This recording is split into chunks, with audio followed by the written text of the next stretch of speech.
If you need a spoon for your beverage and you're stylish, you might check out this.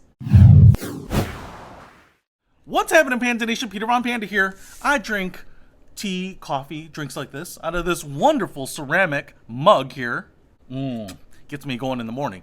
But sometimes if you're putting a little sugar in there, maybe you're trying to steep your tea bag, maybe you're trying to stir in your creamer, what have you, and you need a little spoon, this one might do the trick and be kind of cool looking. And it's a smaller spoon than you would probably assume that you can just grab out of your utensils. Kind of looks like a baby food spoon, but it's metal down here, polished, and looks pretty nice, but pretty small. But you can see here what we have is a bird like body on the end. So what you can do is you can use this to stir up your drink, put in what you like, and then you can clip it right to the edge there, and it looks like a bird going for a drink in your hot, steamy beverage.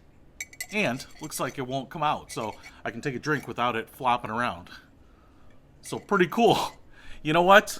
If you like these little novelty items, you're adding a little spice, a little humor to your day and your drink, you can pick this little bad boy up. I'll put a link to it in the description below. Peter Von Panda, out.